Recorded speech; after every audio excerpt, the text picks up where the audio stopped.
everyone, welcome to this brand new machine learning playlist. Hope you have already checked our AI enablement learning series and thank you so much for the overwhelming response. We also received a lot of requests from you to start a machine learning series.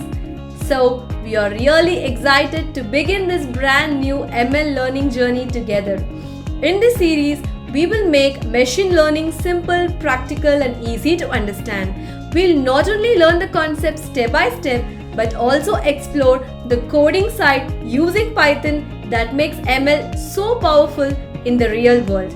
So stay tuned. By the end of this series, you will feel confident in both understanding and applying machine learning. Let's start with something simple. Imagine you are looking to rent a house in your city. You go through dozens of listings, different house sizes, locations, number of bedrooms, and of course different prices. After seeing enough houses, you start developing a sense. Oh, a 2 BHK in this area is usually around this price. Or adding one more bedroom will probably increase the price by this much. That's exactly what your brain is doing. You're learning from past data and then making a prediction about what the price of a new house might be. Now, imagine teaching a computer to do the same thing.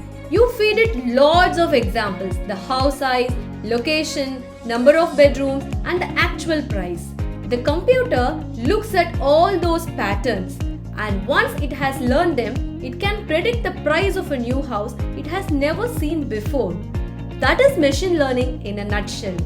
Instead of us writing down fixed rules, we give the computer data and it figures out the rules on its own. Broadly, machine learning comes in three flavors. First is supervised learning.